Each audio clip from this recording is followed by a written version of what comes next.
Vaikra, que é o livro de Levítico, capítulo de número 23, que fala das festas do Eterno, capítulo 23, e vamos aqui, meus amados, a partir do versículo 11, amém? 10, 11 em diante. Diz assim a palavra de Deus, Levítico 23, verso 10. Amém? Glórias a Deus, está tudo compartilhado, direitinho, vamos lá então. Fala aos filhos de Israel, o Eterno falando com Moisés, fala aos filhos de Israel e dize-lhes, quando houverdes entrado na terra, que vos hei de dar, e fizerdes a sua colheita, então trareis um molho das primícias da vossa cega ao sacerdote.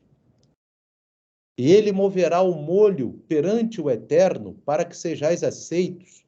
No dia seguinte ao sábado, o sacerdote o moverá. E no dia em que moverdes o molho, preparareis um cordeiro sem defeito de 1 ano, em holocausto ao Eterno. E a sua oferta de alimentos será de 2 dízimas de flor de farinha, amassada com azeite, para oferta queimada em cheiro suave ao Eterno. E a sua libação será de vinho, 1/4 de hin. E não comereis pão, nem trigo tostado, nem espigas verdes, até aquele mesmo dia em que trouxerdes a oferta do vosso Deus. Estatuto perpétuo é por vossas gerações, em todas as vossas habitações. Depois para vós, contareis desde o dia seguinte ao sábado, desde o dia em que trouxerdes o molho da oferta movida, 7 semanas inteiras serão, até ao dia seguinte ao 7º sábado. Contareis 50 dias. Então oferecereis nova oferta de alimentos ao Senhor. Amém? Então, queridos, nós vemos aqui o Eterno falando sobre a oferta do Homer. Amém? Nós fazemos hoje a contagem do Homer, mas o Homer era ofertado no templo, no Beit HaMikdash e no tabernáculo, durante 49 dias.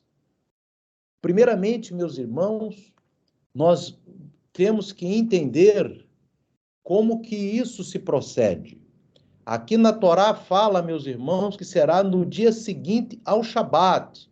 Ele vai ser movido o molho. Amém? E aqui, também no versículo 15, ele fala, no dia seguinte ao Shabat. Só que esse Shabat, meus irmãos, não é o Shabat 7º dia. Por quê, meus irmãos? Porque o Shabat, também no capítulo 23 de Levítico, ele é designado como sendo o nome das festas do Eterno. Ou seja, cada festa do Eterno é chamada de Shabat. Amém? Ou seja, quando nós estivemos ali no jantar, no Seder de Pêssar, aquele dia ali, o 15º dia de Nissan, é um Shabat, porque nesse caso, ele está sendo chamado de dia de descanso. Então, quando o Eterno diz, nenhuma obra servil fareis, ele fala, esse será um Shabat. Por isso que ele está falando aqui que o Shabat, a que ele se refere aqui no verso 15, é o dia em que estivemos no Seder de Pêssar. Então, observe bem, o Seder de Pêssar é no dia 15 de Nissan. Logo, o dia seguinte ao Shabat é o dia o quê? 16 de Nissan. No dia 16 de Nissan é que se celebra a festa das primícias. Então, na festa das primícias, observe bem como é que esse calendário é bem apertadinho aqui nessa parte. Você vai no dia 14 de Nissan oferecer o cordeiro. que vai jantar no dia 15 à noite, porque o 14 para o 15 é no pôr do sol. Amém? E depois, no dia 16, você vai oferecer oferta de cevada. Por que oferta de cevada no templo? Porque, meus irmãos, a cevada e o trigo, primeiramente em Israel, você tem toda uma plantação que é feita a partir das festas de outono, que é trombetas, Yom Kippur e tabernáculos. A partir de tabernáculos, você vai semear a terra. E aquela terra vai sendo cultivada, e a hora da colheita, os primeiros frutos a serem colhidos são os cereais. Então, e dentre os cereais, que é o trigo e a cevada amadurece primeiro. Então, a cevada é a primeira a ser colhida. E essa cevada, meus amados, ela é apresentada no templo, no Beit HaMikdash. Ela vai ser apresentada como um feixe. E aqui na Bíblia está o molho, mesma coisa. É um molho de cevada de um volume de 1 homer. Esse é o homer, que equivale à faixa de 2,3 litros de volume. Amém? Então, a pessoa vai apresentar 2,3 litros de volume em cevada, no molho de cevada, no templo, para que ele seja movimentado. Amém? Ele seja, pelo sacerdote, vai mover essa oferta perante Adonai, porque somente os sacerdotes, filhos de Arão, podem fazer isso. Então, o restante do povo vai entregar ali o molho de cevada. Amém? Agora, uma pergunta, meus amados, importantíssima. Nós estamos na semana em que não pode nem ter um hametz em casa, tampouco comer. E cevada é um hametz. Como que na semana que não pode ter hametz em casa, o homem vai lá na plantação, vai colher o molho de cevada, que no momento que ele colher o molho de cevada, poderia pertencer a ele. Amém? E aí ele já estaria descumprindo o mandamento da Torá. Como que pode ser isso, meus irmãos? Isso é importante a gente saber, meus irmãos, porque nós estamos aqui com a Torá escrita. Mas a Torá oral, ela vai nos dar o porquê dessas coisas e como que elas são e as razões por que elas existem. Amém? E nós vamos explicar para os irmãos agora. Amém? Porque no momento que aquele homem vai pegar ali na plantação um molho de cevada, ou seja, 2,3 litros de cevada para levar no templo, aquele molho que ele pega na plantação, o Eterno diz que não é do homem, é do Eterno. Aleluia. Então, aquele molho que aquele homem está levando para lá é do Eterno, não é dele. Então, esse daí também vai nos levar ao conceito de tzedakah, só para os irmãos fazendo esse parênteses, que 10% do ganho de cada um de nós, antes de ser colhido, já não é nosso, já é para ajudar aos necessitados do Eterno. Então, 10% antes já não era nosso. Da mesma maneira aqui, porque aquele homem que vai lá levar essa oferta de cevada, do molho de cevada no Beit HaMikdash, no templo, ele não poderia possuir uma cevada. E quando está na plantação, ele não está cevada ainda está lá na plantação maturando, mas no momento que ele vai e pega, e poderia ser configurado como ele, mas não é. Aquilo que está lá, mesmo na plantação, é do Eterno, e ele está pegando para dar ao seu dono, aleluia, para apresentar ali perante o Eterno. E esse molho, ele vai ser apresentado, meus irmãos, como diz aqui no versículo 11, amém? Aleluia, ele moverá no dia seguinte ao Shabat, ou seja, a partir do dia 16. E esse molho, por ser o primeiro molho de cevada, ou seja, as primícias da cevada, já que o trigo, apesar de estar madurando, ele não é o primeiro que fica maduro, ou seja, a cevada é a primeira que fica madura e o trigo só fica maduro em Pentecostes, em Shavuot. Amém? Então, o que acontece? Ali, ele vai pegar aquele molho de cevada e vai apresentar no Beit HaMikdash, porque não é dele e ele não descumpre em não ter hametz na sua casa. Aleluia! E ele ali ele estará apenas apresentando aquilo que não pertence a ele, que no momento que ele colheu algo que não é dele, mas é de outro, e esse outro é Adonai.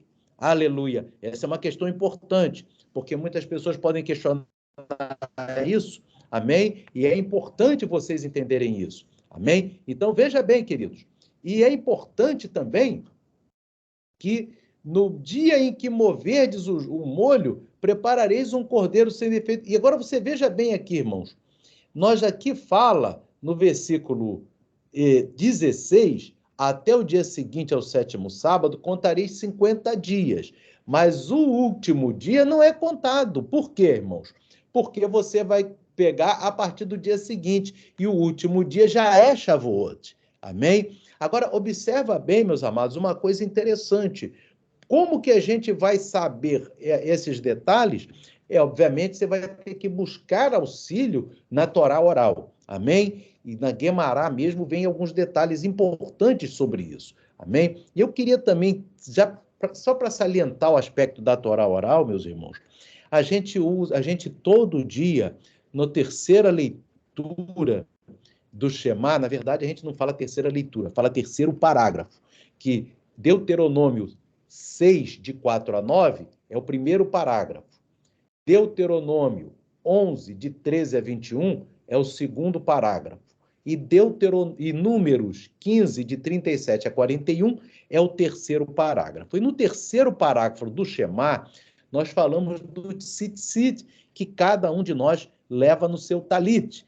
Amém? E eu quero dizer para os irmãos, onde que está o conceito do que é tzitzit? Amém? Onde que se pega o conceito no Tanar do tzitzit? Nós vamos ver que isso está na Torá, nós vamos ter um entendimento de que aquilo ali, o tzitzit, são franjas, amém? O significado é franja, mas na palavra, no Tanar, o outro momento em que é falado tzitzit está no livro de Ezequiel, que nós vamos mostrar aqui para os irmãos, amém? No livro de Ezequiel, no capítulo 8, meus irmãos, amém? Aqui nós vamos no livro do profeta Ezequiel, Ezequiel, capítulo 8, no versículo 3, porque você tem que ver a partir do verso 1. Sucedeu, pois, no 6º ano, no 6º mês, no 5º dia do mês, estando eu assentado na minha casa, e os anciãos de Judá assentados diante de mim, que ali a mão do eterno Deus caiu sobre mim. E olhei, e eis uma semelhança como o aspecto de fogo, desde o aspecto dos seus lombos, e daí para baixo era fogo, e dos seus lombos e daí para cima como o aspecto de um resplendor, como a cor de âmbar. A descrição que Ezequiel faz desse que está vindo em direção a ele é de um serafim, amém? Que é um anjo, que ele tem um aspecto de fogo, amém? São os serafins que habitam no 5º céu, já falamos isso com os irmãos, amém? Então esse serafim, ele chegou perto do Ezequiel e diz assim, e estendeu a forma de uma mão e tomou-me pelos cabelos da minha cabeça, e o Espírito me levantou entre a terra e o céu e levou-me a Jerusalém em visões de Deus, até a entrada da porta do pátio de dentro, que olha para o norte, onde estava o assento da imagem dos ciúmes, que provoca ciúmes. Aqui, irmãos, na tradução Almeida Fiel, não está muito fiel. Por quê, meus irmãos? Aqui fala, e tomou-me pelos cabelos, mas no original, irmão, fala, tomou-me pelo tzitzit, amém? Da minha cabeça. Então, que tzitzit é esse que Ezequiel tinha na cabeça, meus irmãos? Ele tinha porque ele era nazireu, ele era nazir. E o nazir não poderia rapar a cabeça enquanto estivesse durante o período do voto. E Ezequiel, ele era um nazir. Então, ele tinha muitas franjas na cabeça, amém? Daí o anjo, serafim, quando vem puxar Ezequiel, puxa ele pelas franjas. E no original está tzitzit. Aí você vai entender por que no nosso talit estão aquelas franjas, amém? e tem os 5 nós e as franjas. Então, aí você tem que ter essa noção para entender como que o Tanar, ele faz implicação com a Torá, amém? Para que nós entendamos a sua palavra. E, queridos, veja bem agora, vamos aqui em Levítico 23, só para nós entendermos. Olhe bem, ele vai mover o molho de cevada. O molho de cevada é movido no 16º dia de Nissan, ou seja, na festa das primícias, porque Pêssar é 14º, se a gente for aqui, ó, Levítico, capítulo 23, ó o Pêssar aqui, no mês primeiro, verso 5, no mês primeiro, aos 14 do mês, pela tarde, é a Páscoa do Senhor. Só que, como não tem cordeiro, a gente começa ela no dia 15, à noite, no jantar. E aos 15 dias é a festa dos asmos, ou seja, no 15º. E no dia seguinte, que é o 16º, a gente vem aqui no verso 11. E no dia seguinte ao 15, que é o 16º, será apresentada a oferta de primícias do molho de cevada. Então, essas são as 3 primeiras, né, Moed de Adonai. São as 3 primeiras festas do Eterno, amém? E isso tem uma implicação profética. Vamos agora lá para 1 aos Coríntios, amém? 1 aos Coríntios, meus irmãos, porque nós vimos que Yeshua, ele morre em Pêssar, amém? 1 aos Coríntios, vamos lá em 1 aos Coríntios aqui, louvado seja o nome de Adonai. Vamos aqui o apóstolo Paulo, primeira carta aos Coríntios, amém? No capítulo 7, capítulo 5. Vamos lá no capítulo 5. Primeira carta aos Coríntios, 5. No 7, ele vai falar que Yeshua morre em Pêssar, né? Ele diz assim: alimpai-vos, pois, do fermento velho, para que sejais uma nova massa, assim como estáis sem fermento, porque Cristo, nossa Páscoa, foi sacrificado por nós. Então, ele já diz o seguinte: nossa Pêssar que foi sacrificado na véspera de Páscoa foi Mashiach. Amém? No dia 14, ele morre no dia 14, exatamente na hora que o cordeiro de Pêssar tem que ser sacrificado, às 3 da tarde, como diz no Evangelho, amém? Que significa a hora nona. Então, ele entrega o Espírito no momento em que o cordeiro é imolado no templo. Amém? O cordeiro de Pêssar é imolado no templo e Yeshua morre naquele mesmo momento, e Paulo diz, Yeshua Mashiach, nossa Pêssar, foi sacrificado por nós. Amém? Depois, no verso 8, ele fala da festa dos asmos, por isso, façamos a festa. Obviamente, a festa começa depois do pôr do sol, né? Não é festa de celebração, né, meus irmãos? É uma festa de lembrança, de memória. Amém? Como nós fizemos no jantar. Por isso, façamos a festa não com fermento velho, nem com o fermento da maldade, mas com os ázimos da sinceridade e da verdade. Então, ele já falou aqui de 2 festas, tudo na carta de 1 aos Coríntios. E em 1 aos Coríntios mesmo, ele vai entrando em outros assuntos importantes, e ele vai entrar na terceira festa, que é a festa das primícias. E vamos ver o significado profético de festa das primícias em 1 aos Coríntios, capítulo 15, amém? Nós vamos ali no versos 20 e 23, para nós entendermos o apóstolo Paulo dando. A gente não viu agora com a festa de primícias, antes de nós entrarmos, né, irmãos, no versículo 20, nós vimos que o sacerdote ia mover as primícias da cevada no templo, no Beit Hamikdash, no 3º dia, ou seja, no 16º dia, um dia depois do jantar. Amém? Então, você vai ver Paulo falando aqui no verso 20 de 1 Coríntios 15. Mas, de fato, Cristo ressuscitou quando? Nas primícias. Dentre os mortos, e foi feito o quê? As primícias do que dorme. Paulo, ele faz essa associação perfeita, amém? De Cristo ressuscitando na festa das primícias, que é as primícias da cevada. Amém? Isso é muito interessante, e a gente vai ver que agora ele vai falar algo profético no verso 23. Mas cada um por sua ordem. Cristo, aqui não está a palavra, porque fez uma elipse. Cristo ressuscitou nas primícias, depois os que são de Cristo, vírgula, ressuscitarão na sua vinda. Olha que maravilha, amém? Ele fala da ressurreição no 23. Cristo as primícias, ressuscita nas primícias. E os depois que são de Cristo ressuscitarão na sua vinda. Amém? E isso é muito importante, porque o próprio apóstolo Paulo, meus amados, ele fala aqui que a ressurreição daqueles que ressuscitarão por ocasião da vinda de Cristo está ali em 1 Tessalonicenses, capítulo 4, meus irmãos, glórias ao nome de Adonai, no versículo 16 e 17, que ele diz assim, olha a ressurreição que Paulo fala que os que são de Cristo, quando da sua vinda ressuscitarão, porque o mesmo Senhor descerá do céu com alarido e com voz de arcanjo e com a trombeta de Deus. E os que morreram em Cristo, ressuscitarão primeiro. Essa é que é a ressurreição que Paulo fala em 1 Coríntios 15, que ele diz assim, mas cada um por sua ordem. Cristo ressuscita na festa de primícias. Depois que são de Cristo, na sua vinda. E ele vai explicar aqui em 1 Tessalonicenses. Os que morreram em Cristo ressuscitarão primeiro, e depois nós, os que ficarmos vivos, seremos arrebatados, juntamente aqui, arrebatados a palavra, juntamente com eles, nas nuvens, a encontrar o Senhor nos ares, e assim estaremos sempre com o Senhor. Então você observa bem que os que são de Cristo, quem que é de Cristo que já faleceu? Moisés, Davi, Abraão, Isaac, Jacó, ressuscitarão, e os vivos, olha só a sequência, os que ficarmos vivos seremos arrebatados juntamente com eles. Eles ressuscitam, saem do sepulcro e nós subimos junto com eles.